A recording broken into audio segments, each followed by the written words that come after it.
Portsmouth, port militaire et ville touristique du sud de l'Angleterre.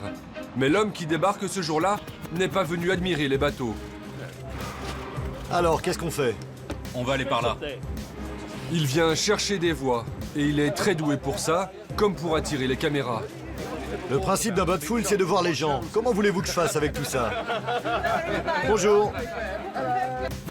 Voici Nigel Farage, député européen et patron de UKIP, le parti de l'indépendance du Royaume-Uni, en campagne pour les élections européennes du 22 mai. Son credo, un classique de l'extrême droite, haro sur l'Europe et sur les étrangers. Notre message est le suivant. Nous voulons que l'Europe nous rende notre argent. Nous voulons récupérer nos frontières et notre pays. Cet ancien trader de 50 ans et ancien membre du Parti conservateur est dans la politique depuis 20 ans. Mais il veut faire croire au mythe du politicien tout neuf, proche des vrais gens. Il attaque donc à tout va, comme en septembre 2012, quand invité par Fox News, il s'en prend au président de la Commission européenne. C'est un idiot, il est complètement idiot. Ah, et j'allais oublier de vous le dire, c'est aussi un communiste. Ça fait beaucoup rire le journaliste américain, mais Farage n'est pas toujours drôle. Il est parfois très violent dans ses propos. En 2010 déjà, le visage fermé, il insulte le président de l'Union européenne en plein Parlement. Vous avez le charisme d'une serpillière humide et l'apparence d'un petit employé de banque. Et la question que je voudrais vous poser, la question que tout le monde se pose, c'est qui êtes-vous? Le président de l'UE reste interdit. C'est le plus grand succès de Nigel Farage et ça devient son fonds de commerce. Un peu partout dans le pays, le parti a fait placarder ses affiches. 26 millions de personnes cherchent un travail en Europe.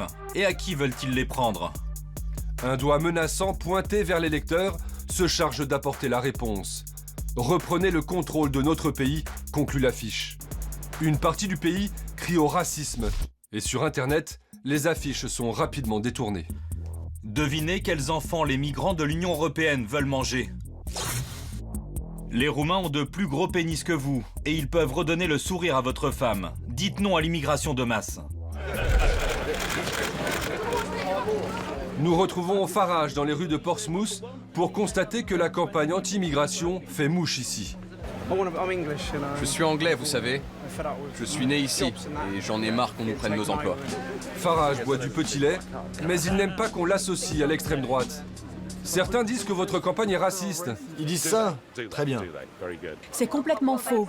Ce n'est qu'une question de chiffres et de ressources. Ce n'est pas du racisme. Nous sommes en faveur d'une immigration contrôlée. Farage récuse tout racisme, mais à Bruxelles, il siège dans le même groupe que le parti italien xénophobe de la Ligue du Nord. En revanche, il refuse de s'allier avec le Front National sans le condamner trop sévèrement. C'est ce qu'il nous explique pendant l'interview qu'il nous accorde.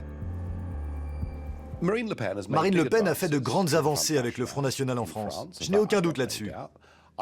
Mais je continue de penser qu'il y a des gens autour d'elle, haut placés dans le parti, qui ne font pas partie de ce que j'appellerais notre famille politique. Ils sont racistes? Je dirais qu'il y a des gens qui disent des choses sur les Juifs, sur la guerre, que nous ne trouvons pas acceptables. Je ne veux pas dire de choses négatives sur Marine Le Pen. Je dis simplement que nos deux partis sont trop différents pour travailler ensemble. D'après les sondages, UKIP est déjà devenue la troisième force politique du pays. De quoi inquiéter les conservateurs au pouvoir qui multiplient les attaques contre Farage. C'est un homme néfaste et il dirige un parti néfaste. Il veut une Angleterre très désagréable, méchante, misérable, égoïste. Voilà ce qu'il veut. Une façon aussi pour le parti au pouvoir de se dédouaner de toute responsabilité dans la montée des extrêmes. Allez-vous rejoindre l'armée du peuple de UKIP contre l'establishment le 22 mai prochain? Est-ce que vous êtes des nôtres? Je ne vous entends pas. Vous êtes prêts? Le programme du rejet plaît au public. Sale temps pour l'Europe.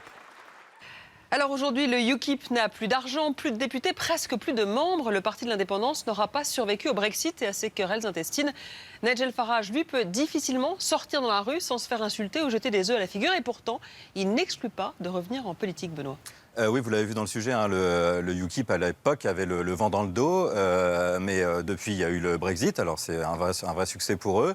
Nigel Farage, juste après, a jeté l'éponge, il a quitté le parti en disant c'est bon, moi j'ai fait mon boulot, je m'en vais. Et là, en effet, le parti est au bord de l'implosion. Donc il y a une place à prendre, a priori, du côté de la droite dure en Angleterre.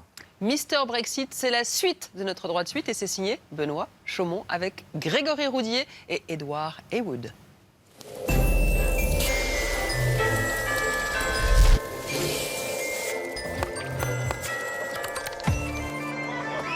Depuis 2014, Nigel Farage a beaucoup pris le bus et sillonné l'Angleterre pour provoquer un séisme.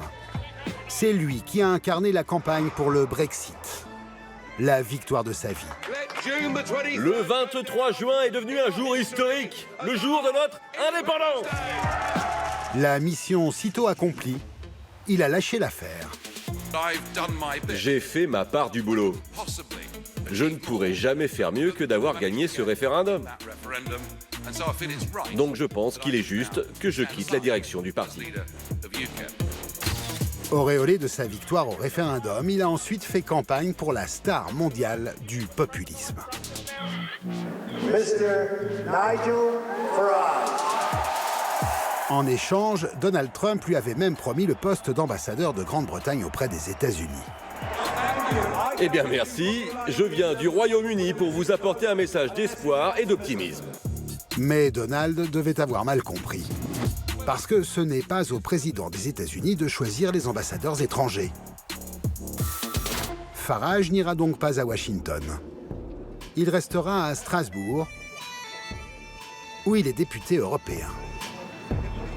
Nous le retrouvons au Parlement. Aujourd'hui, il semble se la couler douce. J'ai déconnecté, j'ai mon émission de radio, je me suis remis à l'écriture, j'ai voyagé, j'étais à Dublin ce week-end. Depuis son départ du UKIP, le parti populiste anglais va mal, très mal. Nigel Farage, modeste, sait pourquoi. Le UKIP traverse une mauvaise passe. Vous savez, quand vous avez une personne dominante dans votre organisation, et j'étais vraiment une personne dominante, mes critiques m'appelaient le dominateur, quand cette personne part, ça laisse un vide. Je pense que mes successeurs ont surtout découvert que c'est un job beaucoup plus difficile que ce qu'ils imaginaient. En moins de 2 ans, le UKIP a eu 4 dirigeants. Le dernier, Henry Bolton, ancien officier de l'armée, vient tout juste de se faire débarquer pour une affaire personnelle très embarrassante. Juste avant Noël, il a rencontré une femme qui s'appelle Jo Marnie, beaucoup plus jeune que lui. Il a 53 ans et elle en a 25. Elle est membre du UKIP. Leur histoire d'amour a commencé alors que Bolton était toujours marié. Les journaux ont mis la main sur des messages gênants qu'elle a envoyés sur Facebook et par texto. Des messages racistes à l'encontre de Meghan Markle. Meghan Markle, future épouse du prince Harry, américaine et métisse. Les messages de la petite amie de Bolton ne laissent pas beaucoup de doutes sur leur caractère raciste. Sa progéniture va souiller notre famille royale. Le couple Marney-Bolton a été viré du parti. Alan Sked a créé le UKIP dans les années 90. Aujourd'hui en retrait de la vie politique, il observe avec cynisme l'effondrement de sa formation. Monsieur Bolton, on aurait dû lui donner un pistolet, un verre de scotch et lui demander d'accomplir un dernier geste digne, aller dans une pièce sombre et se tirer une balle. On attend toujours le bruit de la détonation.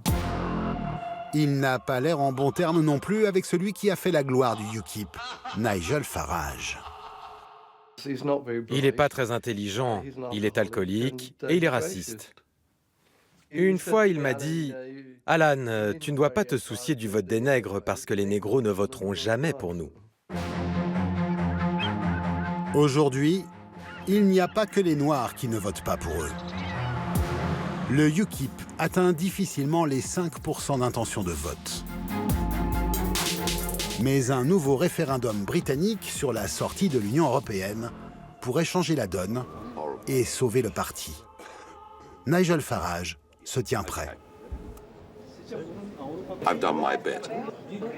J'ai déjà gagné mon pari, mais si on nous y oblige, si le pire scénario se produit, c'est-à-dire si le Parlement nous force à faire un second référendum, alors je pourrai revenir au combat. Farage retrouverait un parti moribond. En 2014, le UKIP comptait 46 000 membres. Aujourd'hui, ils sont à peine 5 000.